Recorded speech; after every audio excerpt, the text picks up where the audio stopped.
Thank you very much. We have a lot to do tonight. As every night, the world is changing so fast, it's creating lecture topics for me faster than I can lecture. The world is changing in our favor, and we don't seem to know it. We're losing some ground and don't know why we are losing it.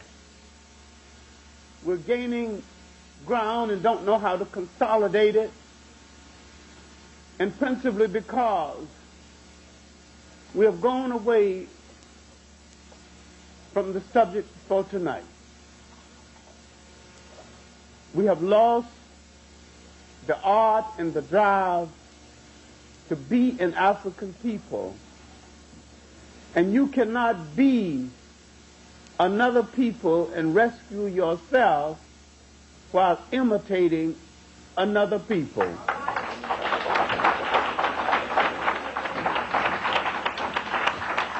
You have to understand what happened to you as you entered what Professor Van Sertima refers to as the 500-year room. The European, as I have said before, not only began to colonize the world, he began to colonize information about the world, and he began to control images. But the most successful thing he did from his point of view, and the most tragic thing he did from his point of view, he colonized the image of God. And he started you on a tragic journey where so many of us worship everything white, from a white God to white bread. For many of us get a picture fixed in our mind, where we worship white Jesuses over the weekend and plead to a white boss for economic survival the rest of the week, and wonder why we lack respect for our black father, our black lover, our black uncle. If he changed the images around to show himself in power and got people imitating him, then you cannot be your African self, because you've been transformed into someone else's culture container, and you are reacting to being away from the culture that produced you in the first place. And you don't look back enough in Africa to understand that there were no rape cases in Africa, no teenage pregnancy in Africa, no prostitution in Africa, and no Africans worshiping a God that the Africans did not sanction. The spirit of a people is reflected in their approach to salvation through a deity of their choosing. I am not talking about changing God. I'm talking about changing God concepts, changing approaches. If you go to Japan and look at Buddha, he's Japanese. Indonesia, he's Indonesian. China, he's Chinese. They're all Buddhists. But Buddha looks like the local people in each case. All right, now, let me seem to be talking away from the subject for a few minutes. Let's look at the case in China. Let's look at the case of the Chinese attack on African students, calling them black devils. Then let's look at the case of the Chinese students confronting their own government and demanding democracy without understanding they got more democracy than the people they're imitating. Creating statues of liberty, imitations of the Statue of Liberty, and quoting Abraham Lincoln, who was a racist, assuming that there's some democracy here, without understanding how the nation was fashioned in this country for free white Protestant males, middle class and up, those who agreed with the prevailing political status quo and who owned property. When they said liberty and justice for all, that was the all. They didn't even mean white women. So if someone going to turn to America as their inspiration for democracy, they're turning to a bad example. On our way over,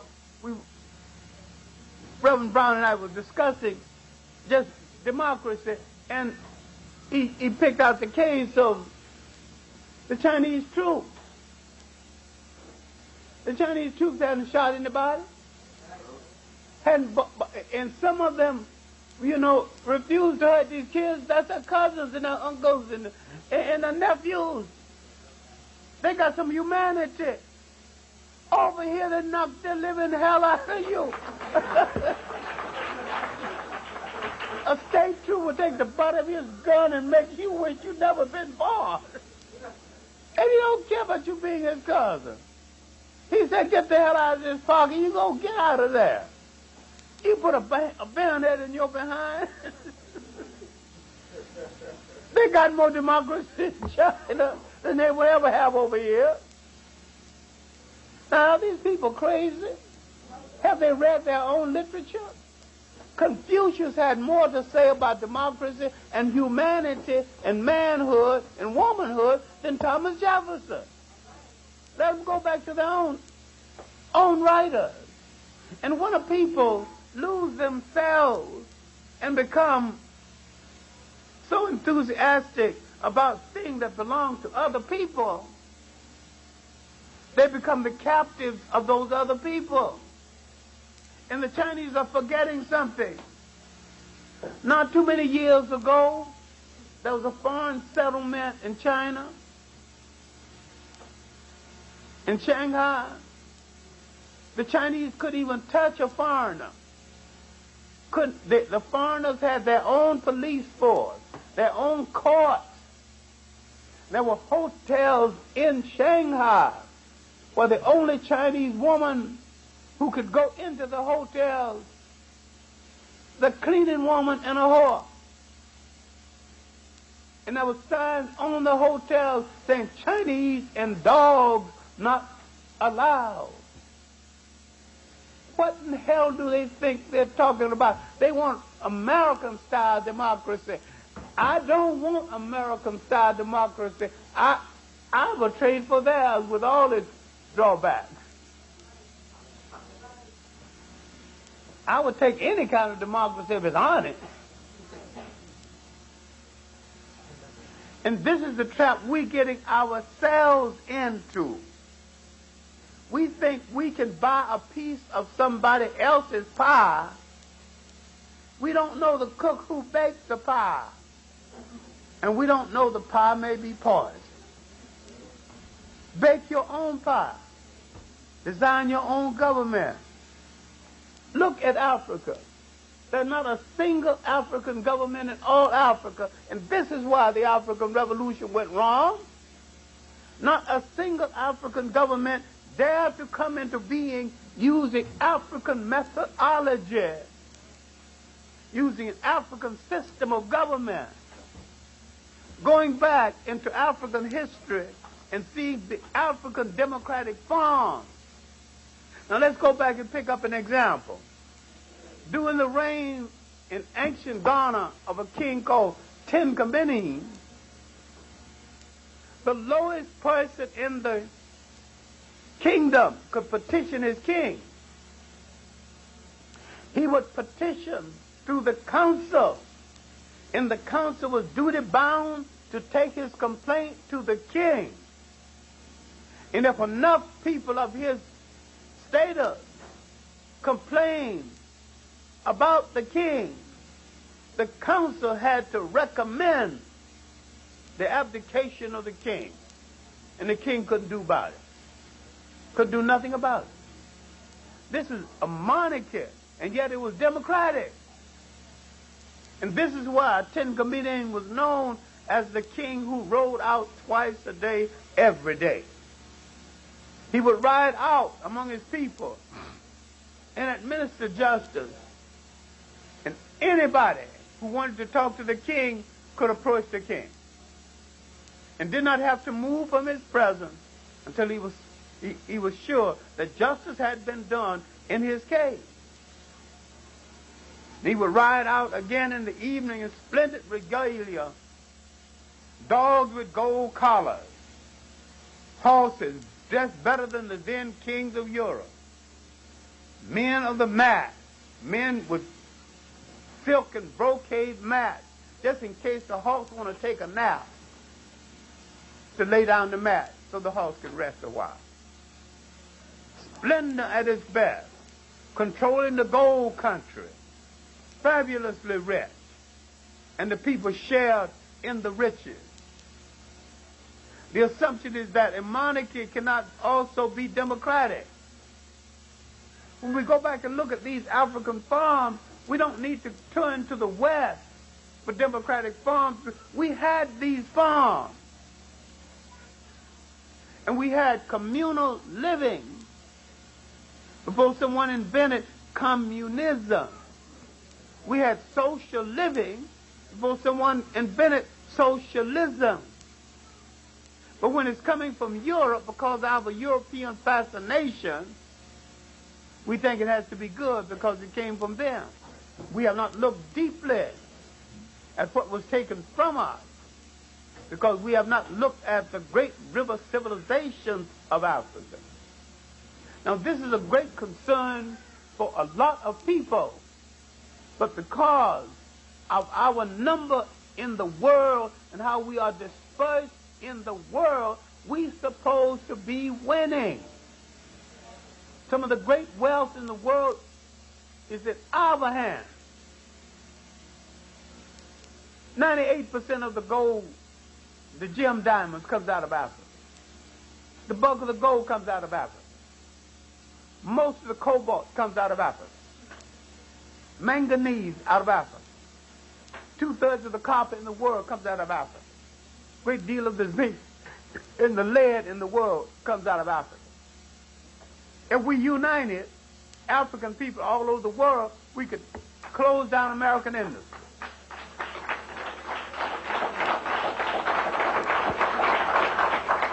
And if we develop a good agriculture as we had before, our people could be fed indefinitely, and we could eat indefinitely, and we could go to school indefinitely, and say that if you don't want to pay my price for my goods, then I'll keep it.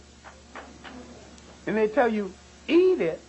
We don't have to eat it. We got corn. We got pigs. We got everything. We got cattle. We got sheep. We got goats. Our people going to eat whether we sell it or not.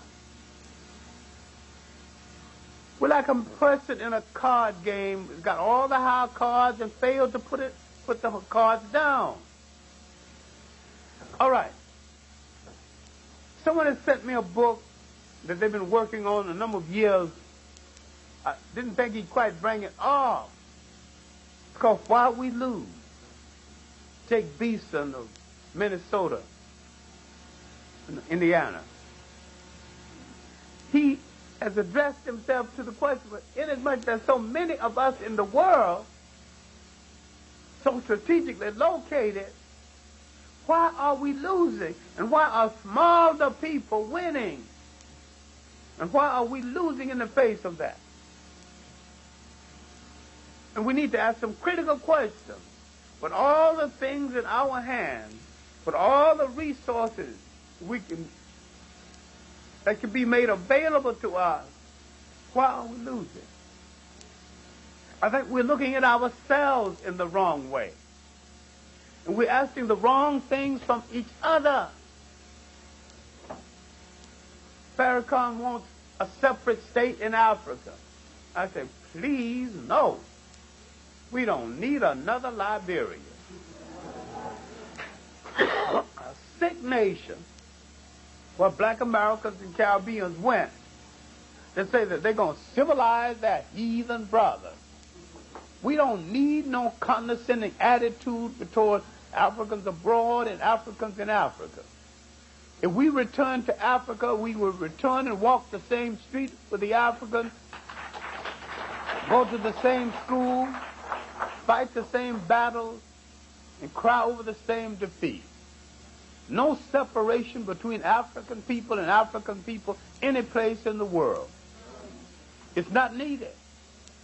And if you think you're going to have a separate state in the United States, you're dreaming, because no white people are going to move aside and give you no state. You can have a multiplicity of miniature states. Your community, you can make your community into a miniature state. And there are places in the rural South where most of the county is black. You can gain control of that county, gain control of these small cities. Now, there are places where we can have a high degree of sovereignty, where we can practice for the kind of skills that we will take out to Africa. But the whole separate state concept is impractical. We have to stop dissipating so much energy on impractical projects. Pare ourselves down to what is realizable. Now, before going back to the question, can we be an African people again, let's define what an African people are, what they are, and let's define what happened to the Africanness of African people. And let's look at to what extent are we still an African people and don't seem to know it. Living in rural Alabama, in Georgia, and traveling in Africa, I've seen identical traits. I've seen cultural manifestations no different from one place than the other. And if you tell the black American he's doing something African, he won't hit you. And yet, through genetic transference, he still maintains so much that is Africa. What sustained Africa those many years before the foreigner? What did he create within himself that he had a society where he not only had no jails, but no word in his vocabulary that meant jail? He created a system where man's function was to bring people in harmony with nature. There's some aspects of it that may work for them. But our concept of consensus in talking that the Europeans call palaver, African parliament, perceives. We need to look at that again. What can we draw from that? We need to look at our families again. And I need to look at my own family, and when there was debates and my great-grandmother was alive, and finally she would listen to the debates, and then she would render an opinion based on it. If there was any dispute, all she had to do was to stand up and tap her cane on the floor, which means the court is over, the decision is in, no further conversation. She had said the wisest thing. She'd given it all kind of thought. She sat there and listened patiently to everybody's argument. She'd analyze the argument and reach a decision. And that was our Supreme Court. And she was nearly always right. She was one of the great loves of my life, because anytime anybody wanted to punish me, she would say, send the boy to me. And I start laughing inside. 108 years old, how hard can she hit? Felt more like hugging to me.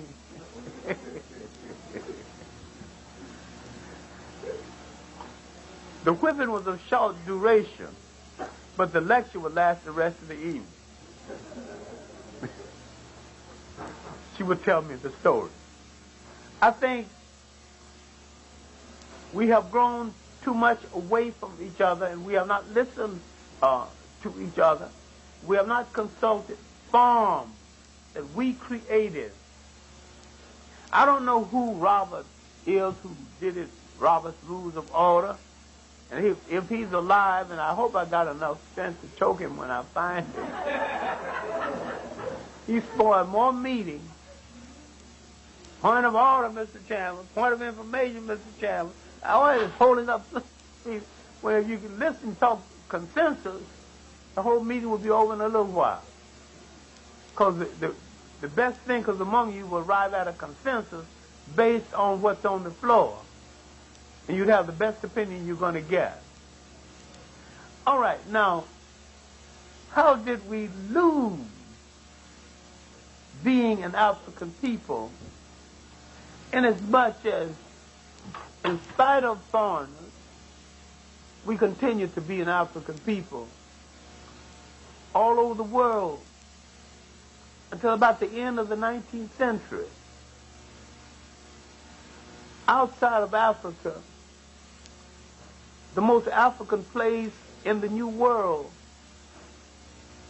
was the Caribbean islands and parts of Brazil. How is it that 50 years later, they become black English, black French, black Spaniards, black Dutch, and forgot about it? When they had brought off some of the most successful slave revolts in history, based on the cohesiveness of their Africanness. How do we get it back? We can get it back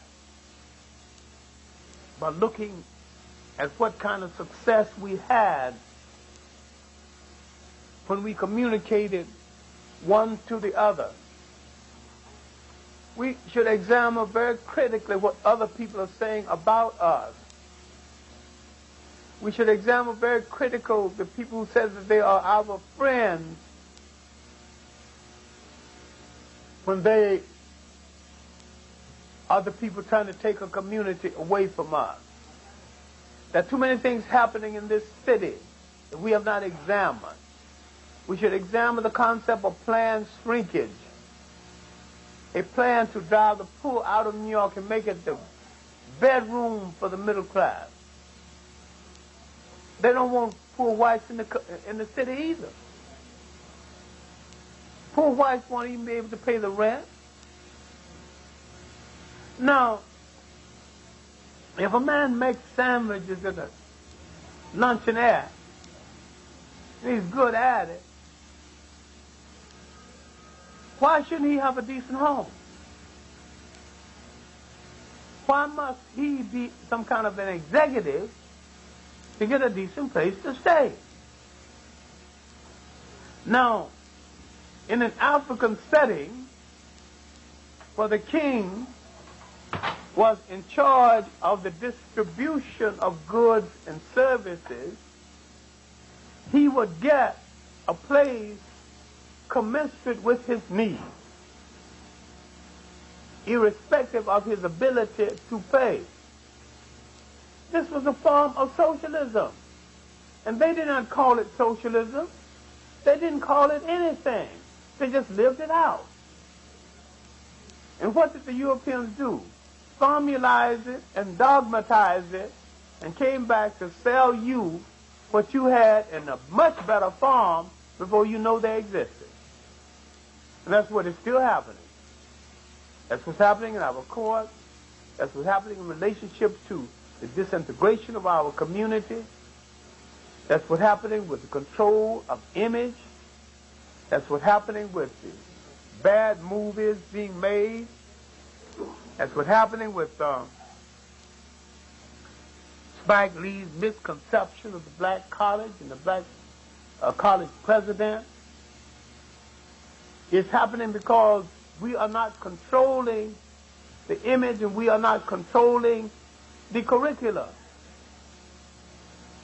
In New Orleans, speaking with two college presidents on the subject of the future of the predominantly black colleges, I said, I cannot speak on the future of the predominantly black colleges because I don't know one predominantly black college.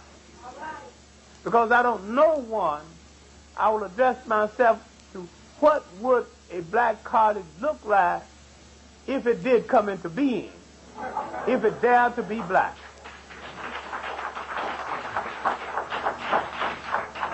What kind of curricula would it have? It would have what the students at Howard University were demanding, an Afrocentric curricula. It's a contradiction in turn for students at Howard to demand an Afrocentric curricula at a black school, because at a black school, that's the only kind of curricula you should have.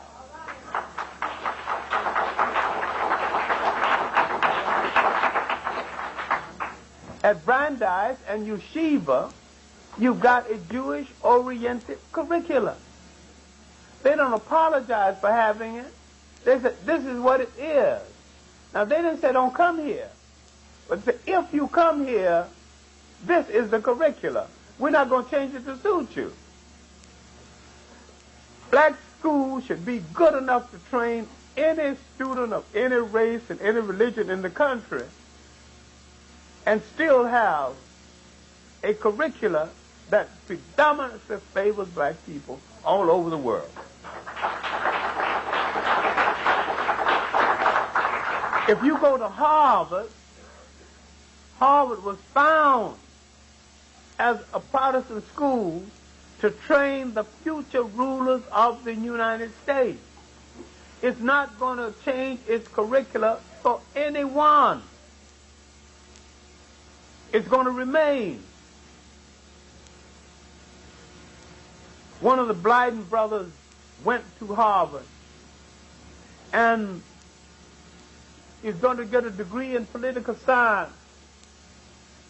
And they seem to remind him every day that Ralph Bunche was the last person who got a degree in political science, and that certain things are expected of you if you get a degree in political science at Harvard. And so they set him down his committee, and he thought that because 3 of the members of the committee was his personal friends, that he had it made. So they asked him, who is your political hero? He said, Parnell. This man don't talk nonsense. Parnell, an Irish patriarch who blew a revolution chasing after some English woman. That we will not give you a PhD at Harvard if your hero failed in his mission. He must succeed in his mission, even he had to step over his mother. He have to politically succeed in his mission. And so he thought about it and took some time off. He came back,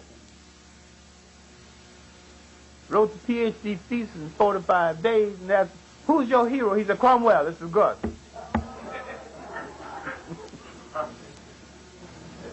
Cromwell chopped off a few heads here and there, killed the king, but he succeeded. He held England together. Had to spill a little blood here and there, but he didn't fail. He wanted business in England, so the Jews had been expelled from England. He brought them back. Now this was a lesson is that Harvard is set up to train people whose focal point and whose hero worshiping must be focused on people who succeeded no matter how. And not dreamers who dreamed the dream and got solved and blew the deal chasing after a lady.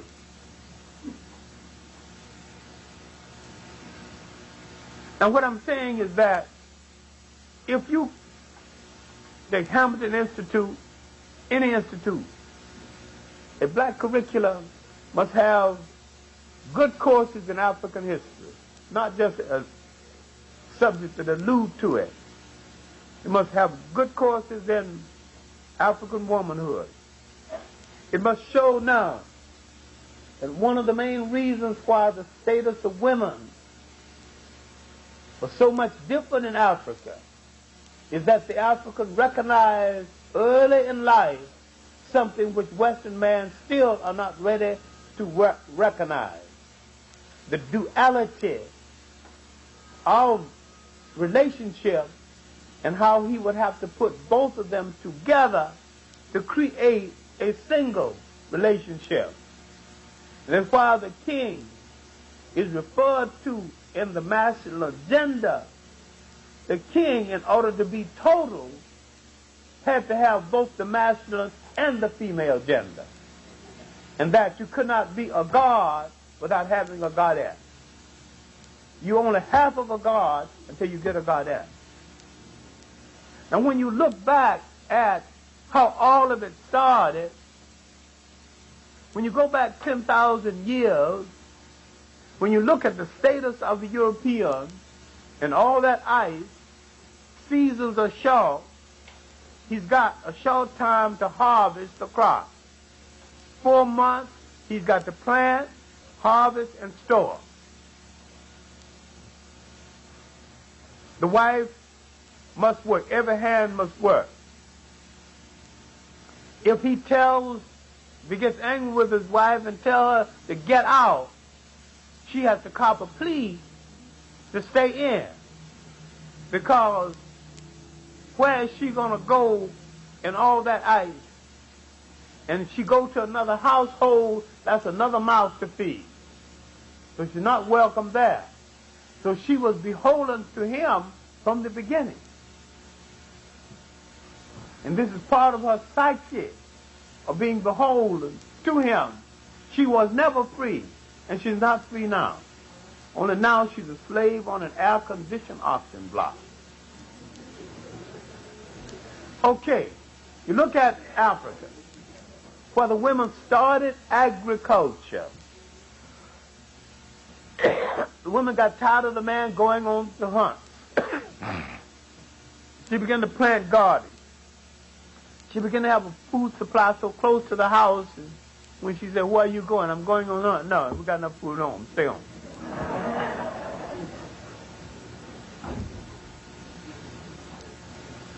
The forest was a drugstore. If you get ill, she can go into the forest and find some plant that will cure him. She prepared the food. She took care of the children. And when you married her, you didn't marry an individual. You married a dynasty. When you wanted to marry her, you didn't consult her. You consulted the head of her family, who called a council of the uncles. Then the females called a council. Then the other side met. And both sides agreed. Then you could make the approach. She's part of a totality. If you're cattle raiser, each side gives 10 head of cattle. The uncles give 10. So now, before they are married, they got 30 cows. Look at the mechanism put together. A lot of people feel ill at ease when I say that the romantic marriage is a Western invention. The "I love you" marriage.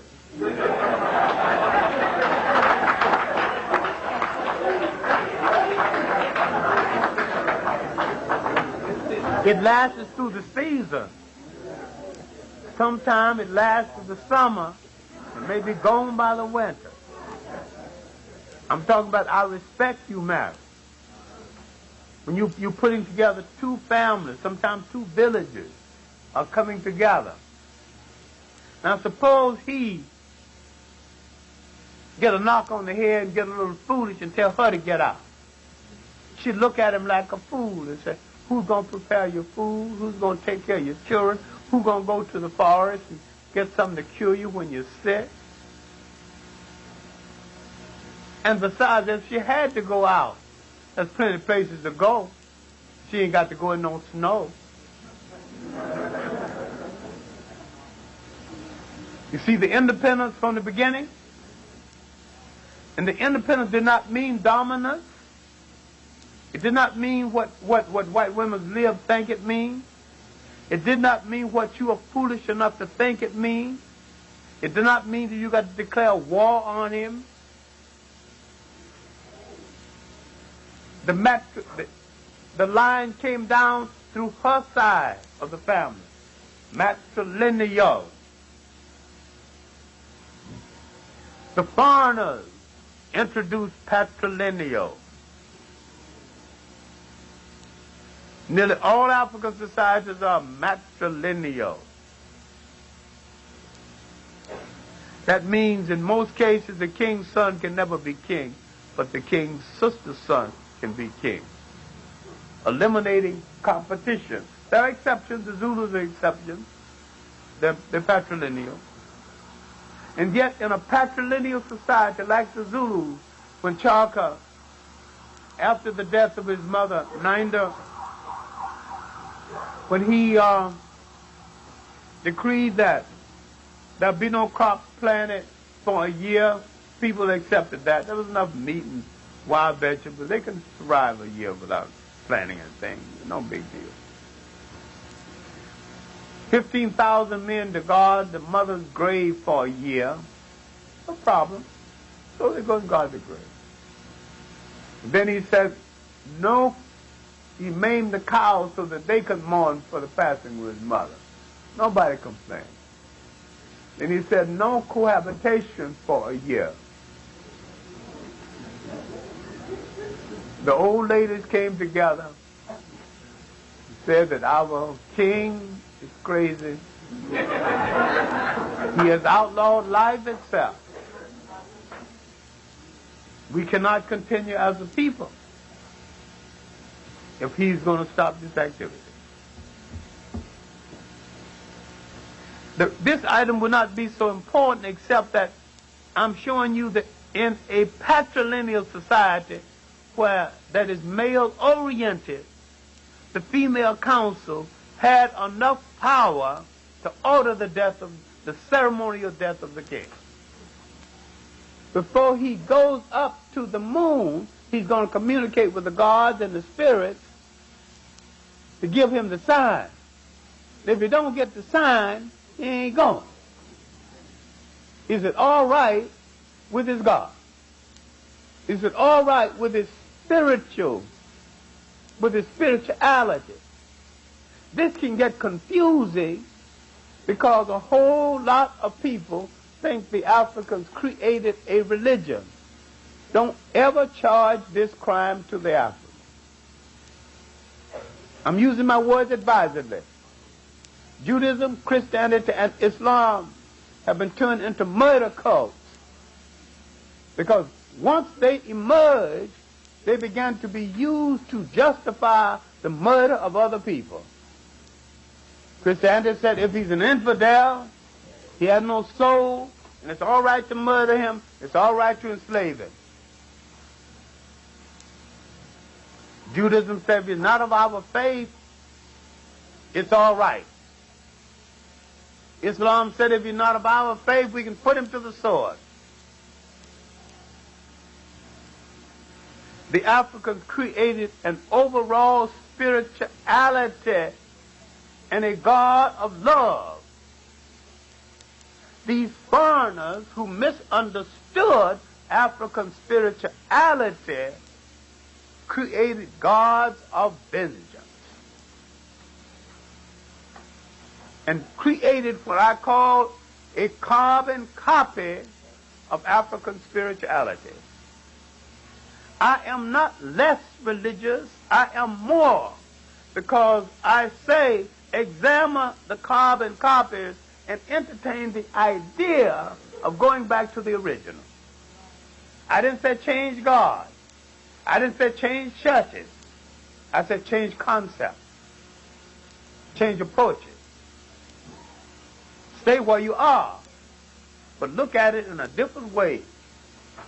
Because the Africans created an overall spirituality where all life was under God, was a manifestation of God. And he did not have a weekend religion. He had a religion that was operational on his life every single day of the week. He did not have to build a temple with a whole massive space for praying, because he could pray anywhere. Akhenaten, who is accused of giving the world monotheism, and that's not true, and the Jews who said they gave the world monotheism, and that's not true. Monotheism, the concept of the oneness of God, was here all along. Akhenaten never said he gave the world monotheism. All Akhenaten did was to deal with the corrupt priesthood of his day that was restricting the movement of people based on the fact that if you go in a certain area, you're not under the protection of God. Because I'm the one that controls the message to God. Old Akhenaten said that God was omnipresent. God was omnipotent. God was everywhere. God was in the wind. If you want to pray, pray to the wind.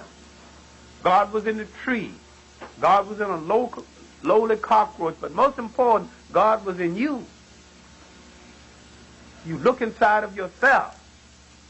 Now, if you look at what the Africans gave the world, and if you read W.E.B. Du Bois and James Baldwin, you will find essays on the duality of American blacks. Two souls in one body, two personalities.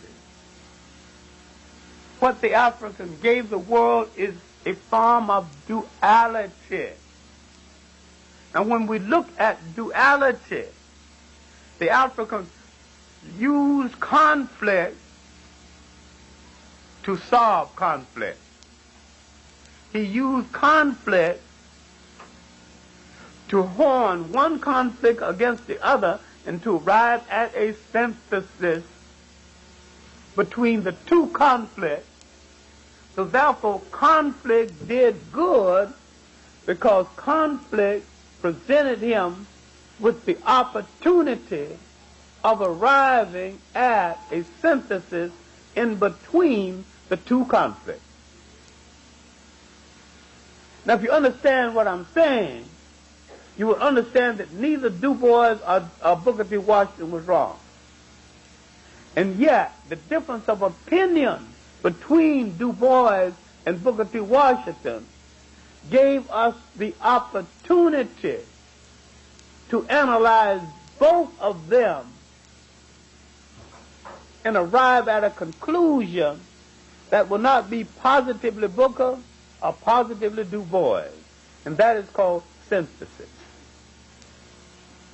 A way of solving a problem by looking at both sides of the problem and extracting from both sides what you need to form a single solution. We have stopped doing this because we were forced into a society that was individual as against the society that produced us that was plural. When you come out of a plural society, you are tolerant of different opinions. There were many ways of worshiping in Africa. But the Africa knew one thing: while there were different ways of worshiping that there was one spiritual force for the universe. Different ways of approaching the spiritual force, but the spiritual force remained the same, but the concept and the approach varied from one culture to the other. Now, Western man thinks this is a conflict, and it is not a conflict. If we were ever African people again, we would understand that, and we would understand that you cannot lift an African people with the slave master's concept of a religion that was created out of your spirituality in the first place. Because he has a one-dimensional approach, and you have a pluralistic approach to the same religion. Many ways of approaching it without changing the central message of the religion itself. What you got to look at is something that frightens a lot of people, and something some black people might want to kill you for doing. You've got to look at the Hebrew entry. When you look at the Hebrew entry and the mythology about that entry, you begin to understand something. They came from an individualistic society in Western Asia. They began to copy and individualize African folklore and to project it through their own understanding of culture as against the African understanding.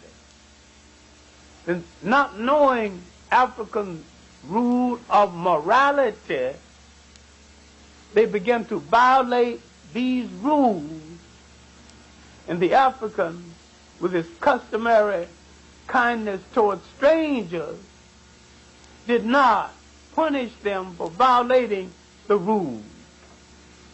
Because at this time, they began to violate women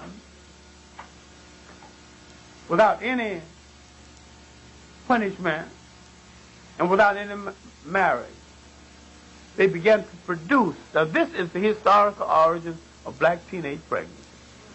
The farm. When I delivered a talk on it and didn't take the brothers to task, the ladies who invited me got a little angry. Now, the brothers got a proper share of blame, but I wasn't discussing the present. I was discussing the historical origin. The foreign entry who did not understand the culture of Africa and had the Africans expel the foreigners for violating his rules. It would have been better, but the African looked with some kind of toleration because the foreigner did not understand the rules, not knowing that the foreigner's children would start conflict between African and African that would last for 3,000 years and is not settled to this day. Once we understand how the mulatto problem almost destroyed the Haitian Revolution, and why the same problem turned Jamaica into a sick political child, you don't understand what I'm talking about. But there's certain things we sweep under the rug, but there's no more room under the rug now.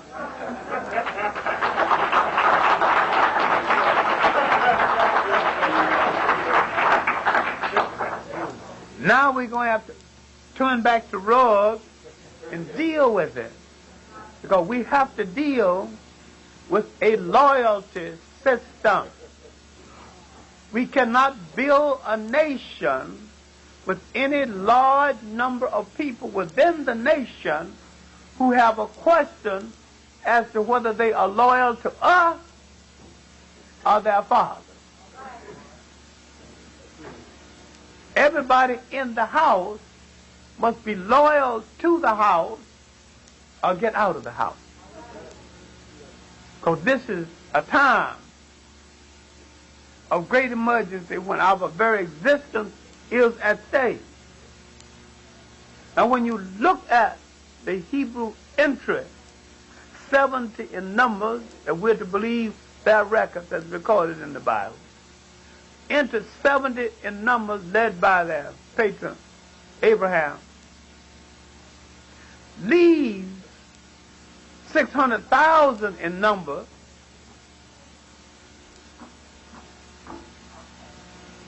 and leave because the Africans, with their customary kindness, understand that they were collaborators with the first invaders of Africa, called the Shepherd Kings. Instead of putting upon them and punishing them, the Africans said, if you are now ready to obey African law, now that the Africans are back in power, you may stay. Otherwise, you have to go. The 600,000 were the ones who decided to go.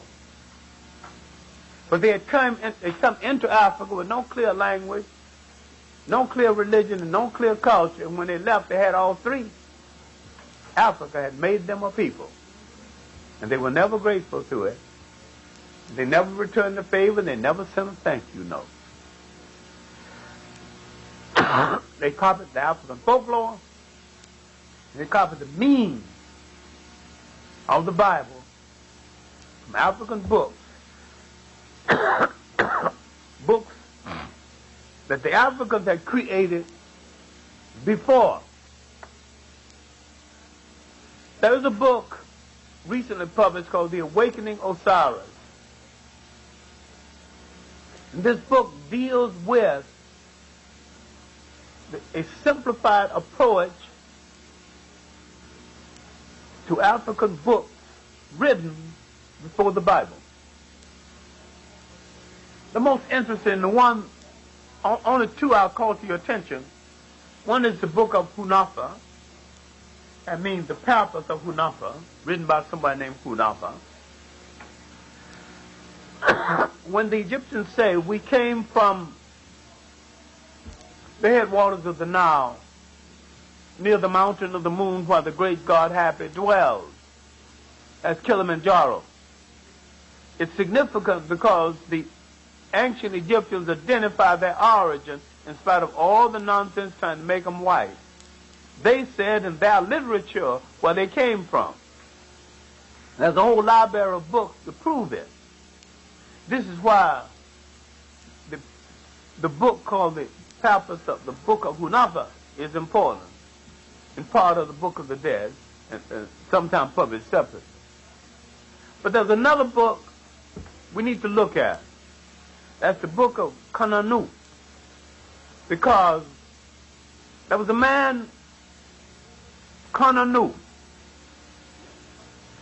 I remember Asa Hilliard calling this to our attention.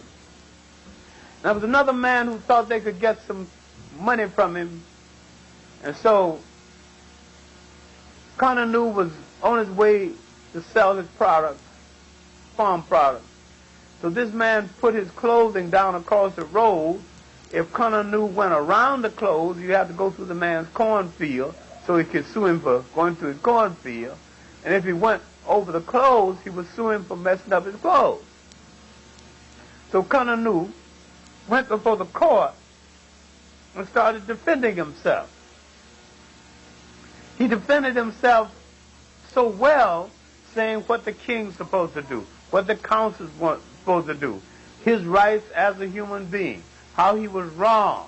And finally they told the king said, keep him talking and write it down. Because he was laying down a law for the country by saying what the country should be doing. He was laying down a law better than the country had. And so they took his ranting and made it into law. This is the significance of a common man on his way to market and someone trying to find a way to do him in, and he goes before the court and pleads his case. And his plea becomes part of the law of that day. These are the books that came long before the Bible. I'm not saying you need not read the Bible. I'm saying except for these books, there would have been no Bible.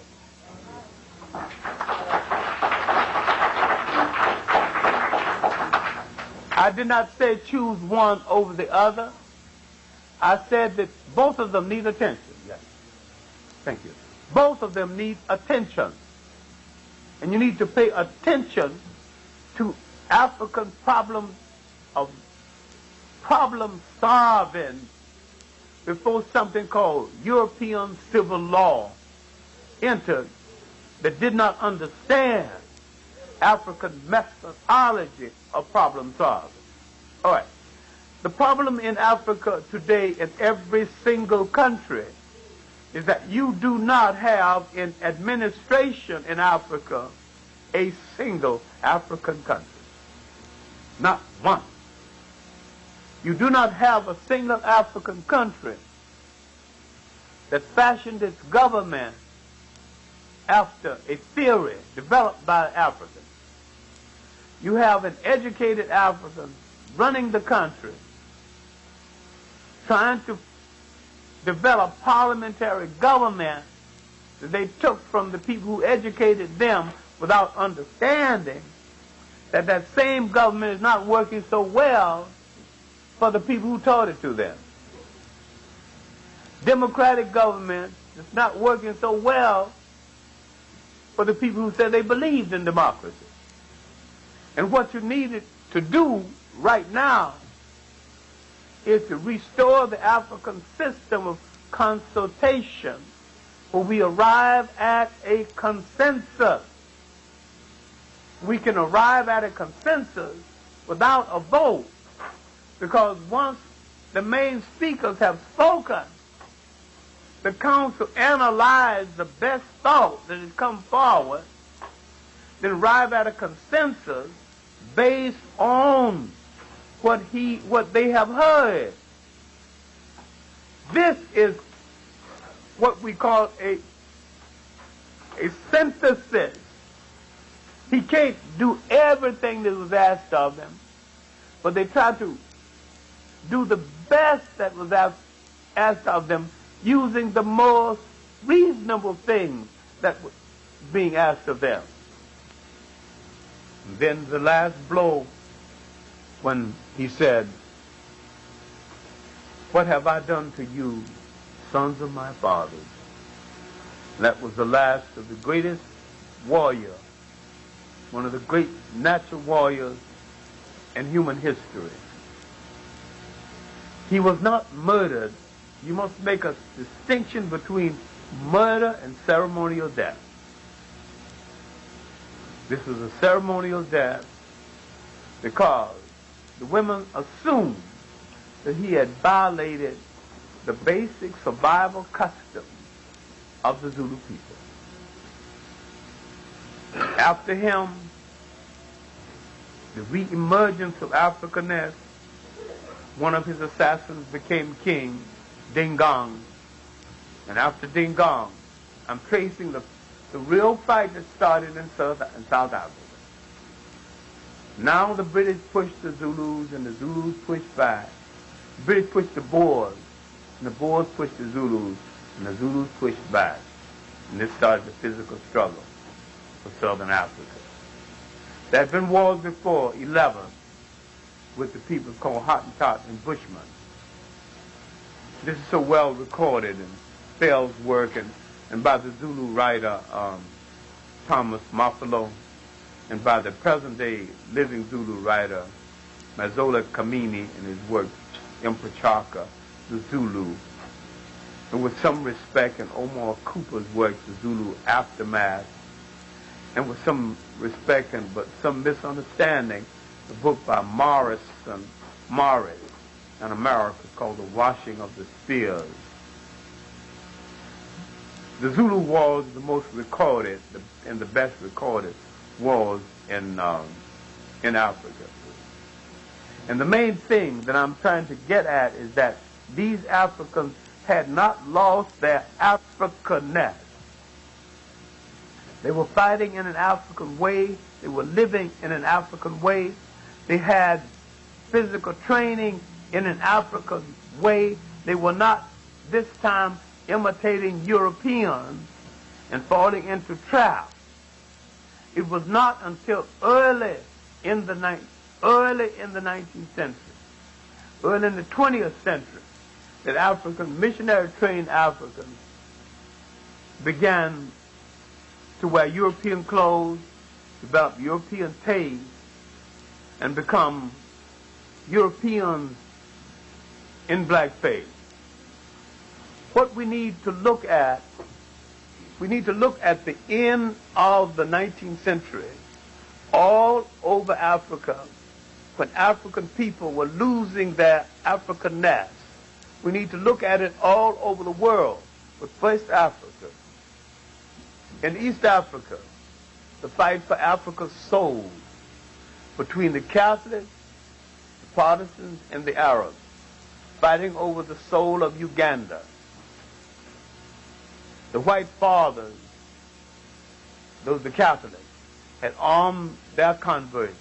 The Arabs had armed their converts, but the British had armed their converts better than the rest, so the British got the upper hand. And once the British got the upper hand, they won.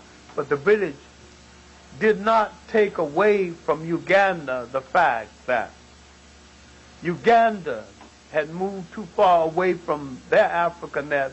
Uganda today is the most Catholic country in all Africa. And yet they maintain the four kingdoms that Idi Amin misunderstood. Had he understood them and ruled through them, he'd still be ruling Uganda. But the loss of their Africanness along the coast of East Africa, it had started with the coming of the Arabs, who had no respect for the matrilineal system.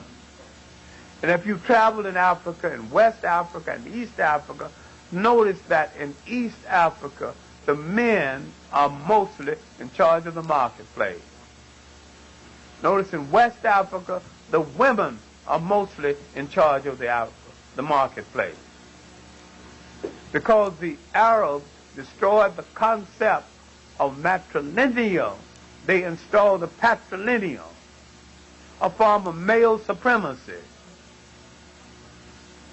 While in West Africa that was Islamized by Islamized blacks who knew what part of the culture to leave alone. So they left alone the matrilineal system, though they were converted to Islam. Certain prerogatives they had before, they could maintain, and they could react to it. Now, the market women in West Africa have a court, have an entire society based on market women, the Sunday society. These are very powerful women, and many of them control large sums of money, and a few of them are millionaires. And every man, you go to Senegal, you see different men in the marketplace, nearly every man rents his concession from a woman. No man is out ranting, says these women are ruling everything, they got all the money. Because he understands that the marketplace was a reserve for women.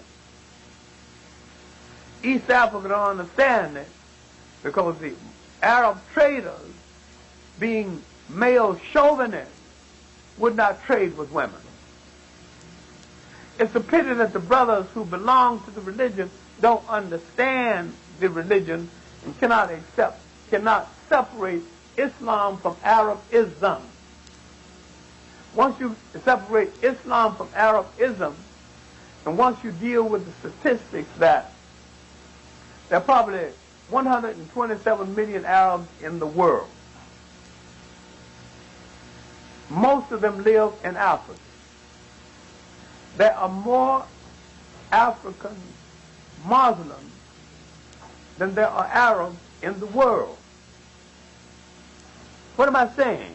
I'm saying that if you want to belong to the religion, inasmuch as you are the majority in numbers into the religion, why don't you seize it and be the caretakers of it and give it a direction over and above that of corrupt Arabism? I didn't say leave it. I said control it. I'm saying give it a concept that is distinctly yours. Muhammad Amadou Bambara in Senegal created a sect of Muslims that was anti-Arab. They don't even go to Mecca. So I would not go pray to an Arab dog. They have a mosque right there in Senegal, at Touba. I'm not asking you to do this. I'm saying that certain Africans have imposed distinct Africanness on this religion to a point where they have made it African. I'm not saying change religion. I'm saying Africanize everything that's a part of your life. And everything, religion, politics, social, fraternities, everything must become an instrument of your liberation, or you must throw it into the ash can of history as wasting your time.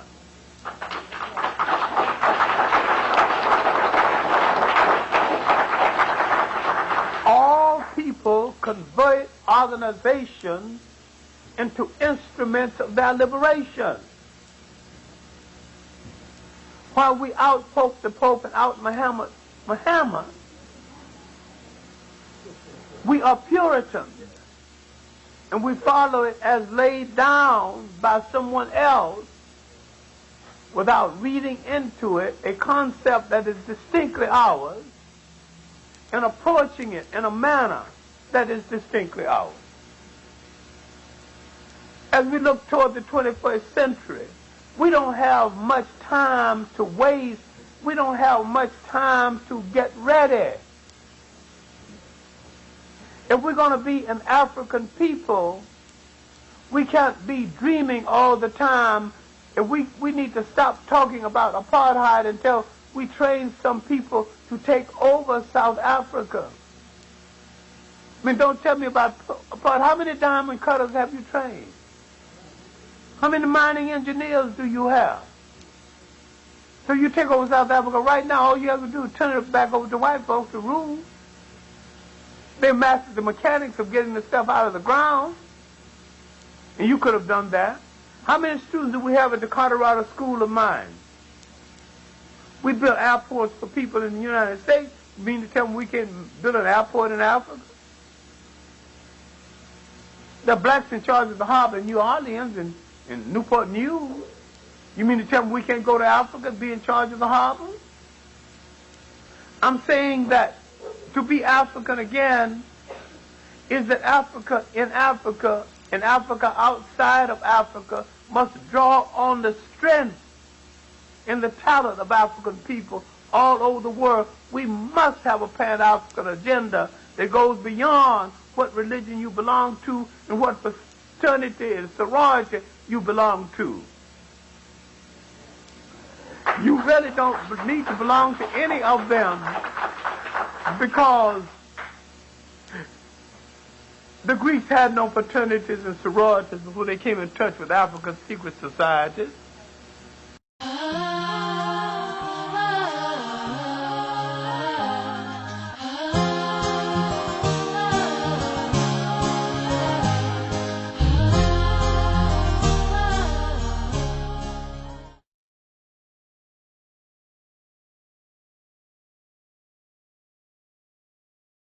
Ah